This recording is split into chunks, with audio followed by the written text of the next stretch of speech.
making sure children are healthy, safe, loved, ready to learn, succeeding in school and in life.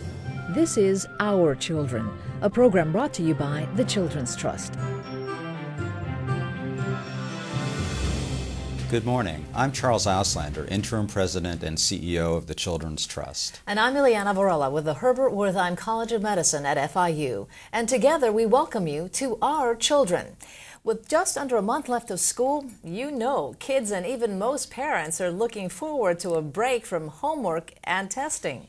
And while this may be a welcome break from the stress of academics, it's also a time when many children can lose as much as 2 months of reading and math skills. This is called summer learning loss, and its cumulative effects over many years can be devastating to so many children. But keeping the brain active during the summer can prevent summer learning loss, or at least reduce it. Now, I know what some of you may be thinking, but no, learning doesn't have to be painful. Our guests this morning are Katie Hart with the Center for Children and Families at Florida International University, Celia Nelson, Vice President of Urgent Inc., and Melissa Lesniak, Executive Director of the Greater Miami Youth Symphony. But we're going to start off with you, Charles. Why don't you tell us how summer programs can actually reduce this summer learning loss? Sure, I can do that.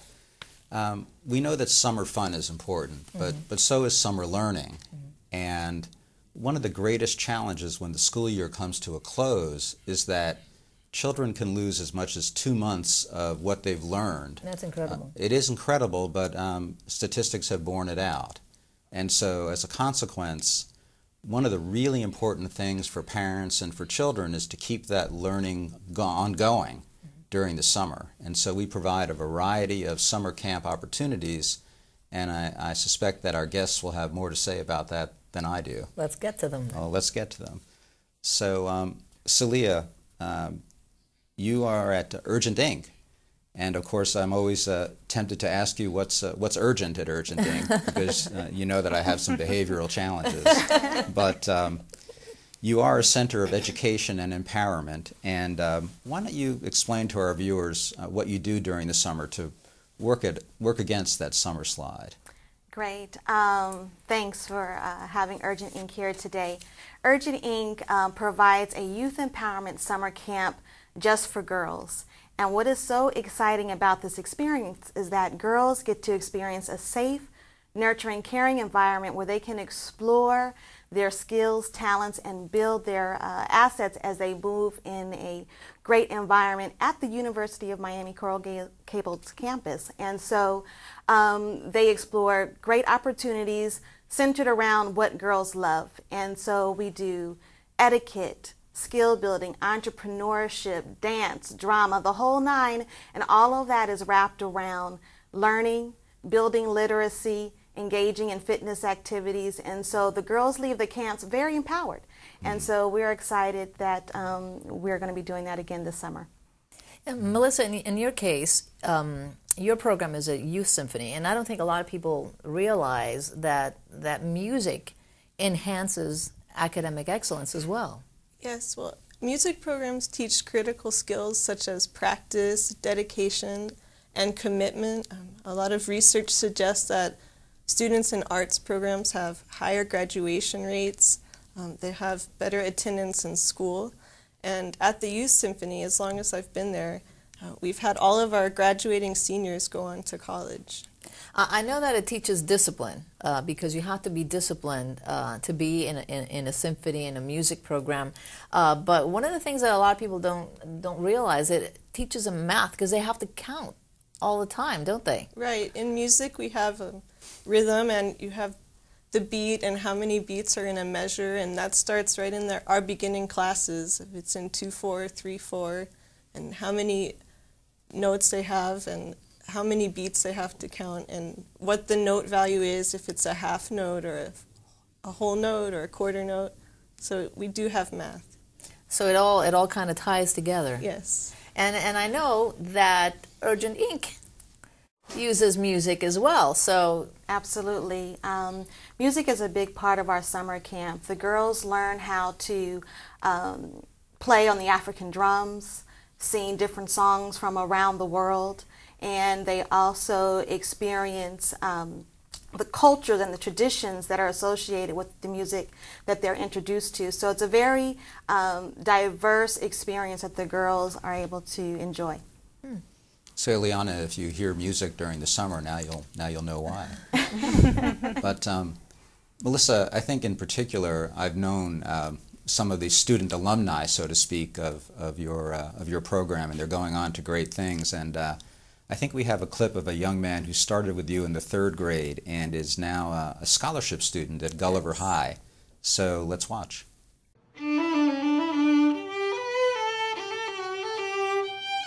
Hugo started in the beginner class here at Westwind Park when I was teaching the class, and now he is in the Symphony Orchestra, our top ensemble.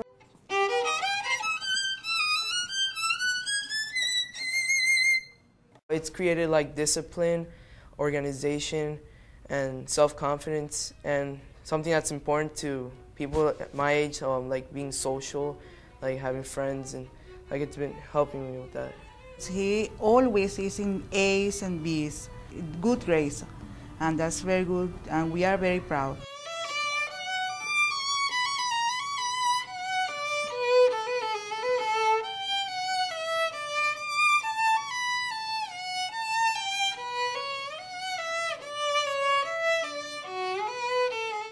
Boy, he's just an amazing talent, one of the many young talents being nurtured at GMWays. How many locations do you have now in the summer? We have 4 locations: the South Miami-Dade Cultural Arts Center, South Miami High School, the Deering Estate, and Atala Montessori School in Homestead. And ages ranging from? 5 to 18. All right, good enough.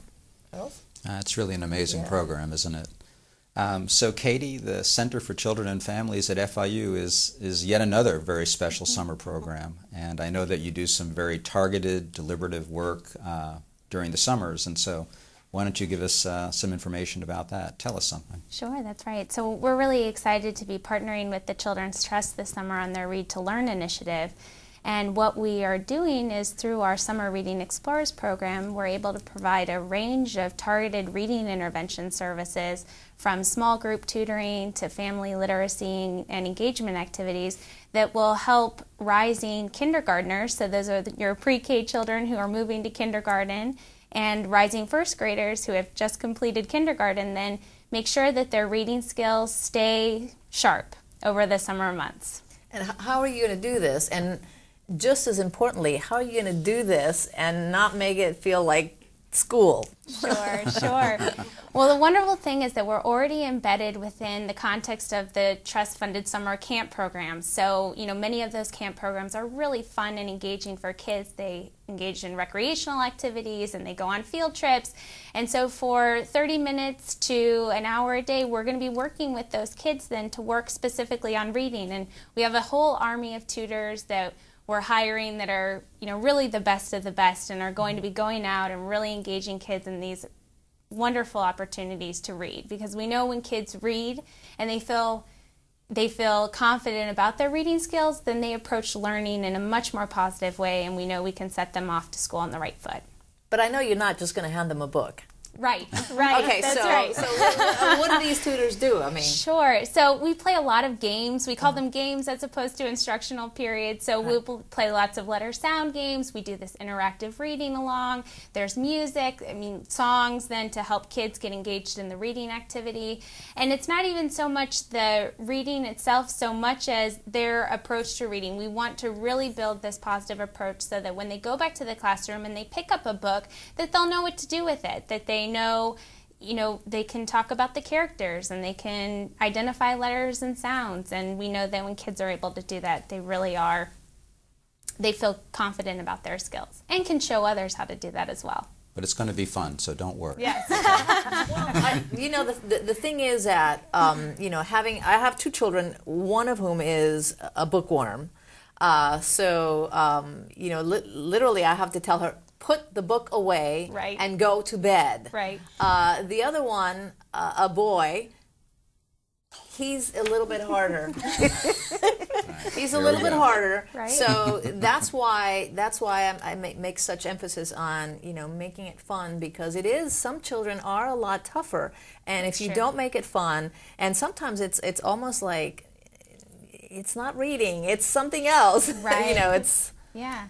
So one of the things that we're doing is every day the kids are going to be earning basically golden tickets for their for being in our group. And so over the week they'll get golden tickets that they then get to turn into the treasure box to build this, and the treasure box has many different prizes and games and books as well. There you go. See? Yeah. You get a She knew you were worried, and so Yes. don't worry. But see, those are the things that work. Exactly. Now, I know that the Children's Trust puts out an annual summer camp guide, which is extremely helpful.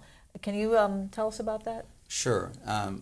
Like you said, every summer we make sure that we put out a guide, because these are glorious opportunities, but people have to know about them, and they have to have the opportunity to enroll their kids. And so we do the best we can to strategically place the guides. We have them in grocery stores such as Winn-Dixie, public libraries. I have one right here. Let me see if I can reach. Oh, okay.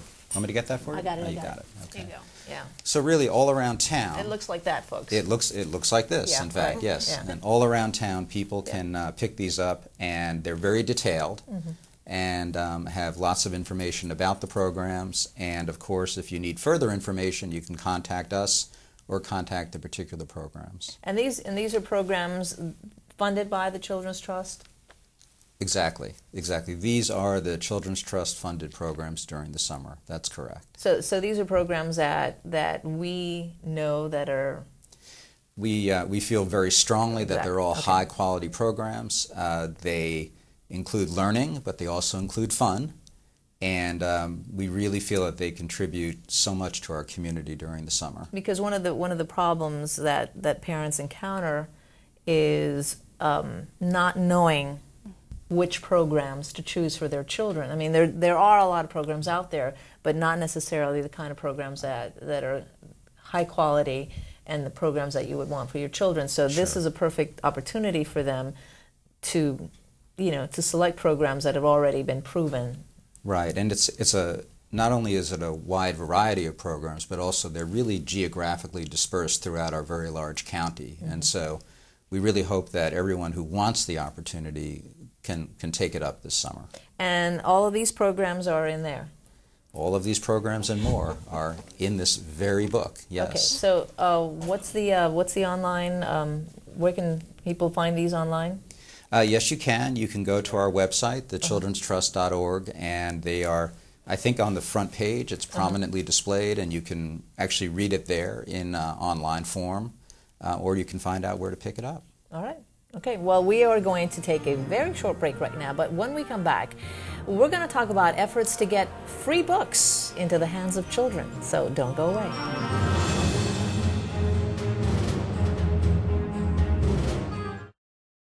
Summer's a great time for fun in the sun, but it's also when some children fall behind. Many kids lose as much as 2 months of math and reading skills unless they're reading and attending a summer camp that stimulates their brain as well as their body. Find a summer camp full of fun and learning in the Children's Trust Summer Programs Guide at thechildrenstrust.org or in any Winn-Dixie store in Miami-Dade County, or call 211, the Children's Trust Helpline, because all children are our children. Books are the key to unlock a child's imagination and open their eyes to a world of learning. But in some communities, the ratio of books per child is 1 to 300. The Children's Trust encourages you to introduce your children to the power of your nearest library. Increasing access to books helps your child succeed in school, and the best part is that this amazing resource is absolutely free. To learn more about how to make reading a priority for your child, visit thechildrenstrust.org and click on Read to Learn, because all children are our children. It's not about the classroom or the computers or how much money you make. It's not where you live or where you come from. When it comes to kids succeeding in school, the #1 factor is me. Moi. Yo. Parents like me and you. if you want to make a difference in your children's lives, read to them, be selective about their care, encourage them to get good grades. You have to be active and involved. To find the support you need, log on to thechildrenstrust.org. The Children's Trust, because all children are our children.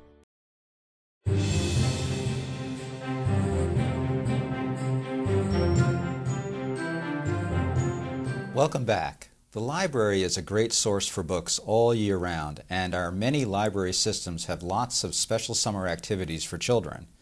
But research tells us that home libraries with a variety of books children call their own and read together with their parents has a very significant positive influence on their reading skills. Joining us now to talk about two programs designed to do just that are Debbie Adolph, Senior Program Director at the Miami-Dade Family Learning Partnership, which operates the Read to Learn Book Club, and Lisette Mendez, Programs Director for the Center for Literature and Theater at Miami-Dade College, which is operating the Read to Learn Books for Free program. Welcome, both of you. Thanks for being with us. And I do want to mention that both of your programs are part of the much larger community-wide literacy effort spearheaded by the Children's Trust. So thanks for being with us. I want to start with you. Want you to tell us about your program. I guess Read to Learn Books for Free kind of spells it out a little bit, but tell us more about it. Yeah, so we're placing 40 bookshelves full of children's books throughout Miami-Dade County. We're specifically targeting locations where parents or caregivers and their children wait, whether it's doctor's offices, clinics, community service centers where they might go to apply for services. So we're just spanning the county all the way from Homestead, Florida City actually, and we're moving it all the way up to the county line. We have identified about 8 locations that we're rolling out the program with this month of May. And little by little, we're adding 3-4 bookshelves a month moving forward, maybe a few more. And we're hoping to have a lot of books donated by people in our community to be able to fulfill this program as well. It's not just filling the bookshelves and then letting them, sit there. We're going to be replenishing the books every week, sometimes more often as the bookshelves are taken. We're working with our community partners all around Miami-Dade County to keep us informed when the books are rolling low during the week. And but we have a schedule, so we're following that, making sure there's always books there for the kids to be able to take with them, not just read in the waiting room. I found that as I talk about the program, people say, oh, great, they have something to read while they're waiting. We're like, yes, but then they can put it in their backpack, their moms can put it in their baby bags, right, take it home, read it in the car as they're going home, when they get, when it's bedtime, it's reading time. I like to read when I eat. I like to read all the time, so we're hoping that the parents make any little bit of time that they have available to read with their children. It's not just bedtime reading. If it's late, if you're tired, if your child wants to go to sleep, you could read to them over breakfast. You could read with them, when you just get home from work instead of doing other things. 15, 20 minutes here and there really add up, and in the end, that's what really makes a difference. Helps kids get excited about book discovering. What reading can be is the first step, and then they'll take that with them for the rest of their lives. They're, I really enjoy this, and they keep doing it, and they keep doing it, and that it becomes a good habit that will serve them well. Well, the great news is that you sound somewhat enthusiastic about this. I'm very enthusiastic about it. So it is a great idea. Did we come about it on our own? Did we learn about it from elsewhere? Well, I understand that there's a program in Springfield, Massachusetts that has a similar program and that has worked very well for them. When we partnered with the Children's Trust brought the idea to our community, and it seems that it's made a difference in Springfield, and we really we believe that it's going to make a difference for us in Miami-Dade County. Owning books is really key. You said it, and I think that's a lot of what this is about, making sure kids have books. Well, I think another key will be replenishing these books, and you mentioned that at some point, hopefully people will take advantage and will take these books home, and you will have a need to replenish. I know that I have books at home that I would gladly give away. How will folks know where and how and when they can donate books? Well, in a couple of ways. I mean, we're already getting information out through our newsletter, which is the Center for Literature and Theater has a weekly newsletter. We're getting the message out on social media. We're getting the message out through the traditional media. And people are already, we've only rolled out in the past couple of weeks. May 1st was our first, our launch date, and people are already getting in touch with us about donating books. They have, their kids' old books. They have books that they've been saving for a long time. They don't know what to do with. We're also working with a lot of, we're starting to work with community partners, business, particularly business in the community who might want to have a container. We're making available very large, beautifully designed containers all throughout the county for businesses who want to partner with us. We're starting also at Miami-Dade College, which has 8 campuses throughout the county, thousands of employees, many more students, and people throughout the college are beginning to donate books, but eventually in the next month or so we'll be rolling out book drives with our business partners. Let me ask you about your book club. It sounds very interesting. Thank you. The Read to Learn book club was created by the Miami-Dade Family Learning Partnership in collaboration with the Children's Trust and partners such as the Early Learning Coalition and Target. And it is a book club geared to all 3-year-olds residing in Miami-Dade County, and it's completely free to them. We currently have over 8,000 children already registered, and the goal is that eventually all 30,000 children in Miami-Dade County will be a part of the Read to Learn book club. And Debbie, you mentioned 3-year-olds. Why did we start with 3-year-olds? We are currently focusing on 3-year-olds. We know that 4-year-olds have the ability to sign up for the VPK, right, and there are more programs out there geared to 4-year-olds, but there's really not a lot out there for 3-year-olds. And we know that if we can start the reading process at an earlier age, children will be more prepared when they start school and throughout their school years. So by having books in the home, like you mentioned before, the reading process will occur. Research says if there are books in the home, a form of reading will occur, whether it's with a sibling, a parent, by themselves. So our goal is to have as many books in home as possible. Well, obviously, a 3-year-old is unlikely to start a reading process by himself. Absolutely. So you're going to have to rely a lot on parents. How do you motivate parents to engage their children in this?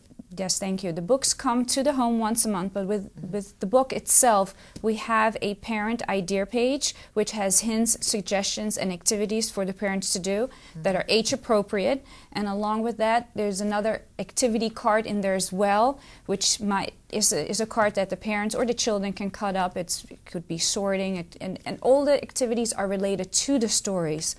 Along with that, the Children's Trust Helpline has activities on the website as well.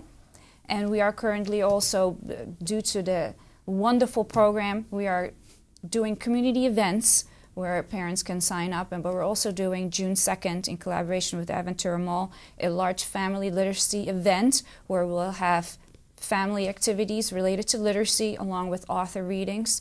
So we're constantly informing the parents about where to go, what to do, to keep the reading process part of it. That's great. And do parents have to wait until their children turn 3? Can they anticipate their birthday? The wonderful thing about the program is, as long as your child is before the age of 3 or already 3 years of age, you can sign up. So if you have a 1-year-old, a 2-year-old, whenever you have the ability to sign up, it's free as long as you haven't turned 4 yet. Okay, so where do you sign up? You can go directly to the Children's Trust website, which is thetrust.org. And you can go on the home page, and then there, on the home page is a blue button that says Read to Learn. Parents can click on there. You can follow the steps to sign up. You can also call the free Children's Trust Helpline, which is 211, and someone will guide you over the phone and either guide you through the process over the computer or sign you up over the phone. And we do go to community events and constantly promote it and hand fill it out for the parents, and then we enter Wonderful. Thank you both for being with us. I'm sorry to say that we're out of time, but thanks for joining us again. These programs are free. Please, folks, take advantage of them. And thanks for the work that you're doing to teach our children to read. It's so important. Before we go, we do have something very special to share with you. After 6 months of auditions around the county involving hundreds of kids, the finals of the Young Talent Big Dreams competition were recently held at the Actors Playhouse at the Miracle Theater. Charles and I were both there that evening. It was wonderful. It's a lot of fun. We want to end today's programs with highlights of the winning performances. I'm Ileana Varela on behalf of the Children's Trust and Charles Auslander. Thanks for joining us. Let's take a look.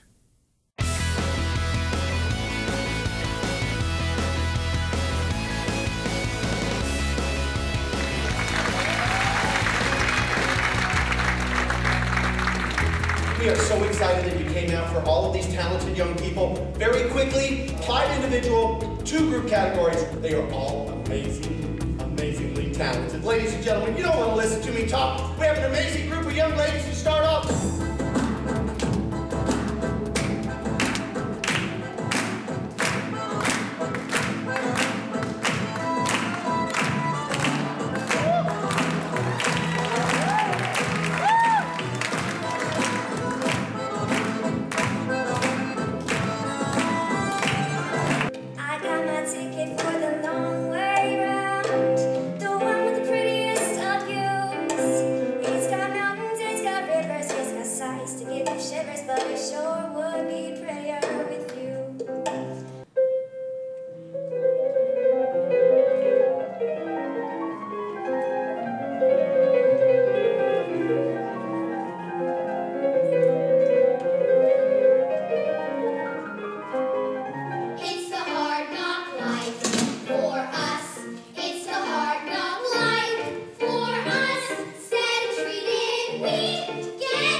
The past 3 years have been challenges and pain, like driving in the rain, finding that one overpass, seeking shelter, but it never lasts, because in the city, life moves too fast, and I'm still trying to move forward.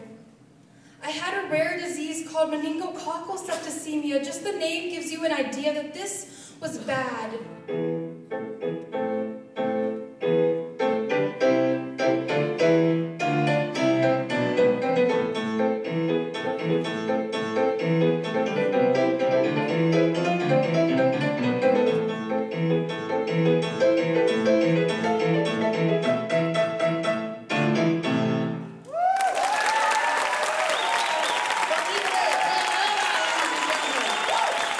So right now, it gives me great pleasure to announce to you the grand prize winner, Fiona Campbell, ladies and gentlemen.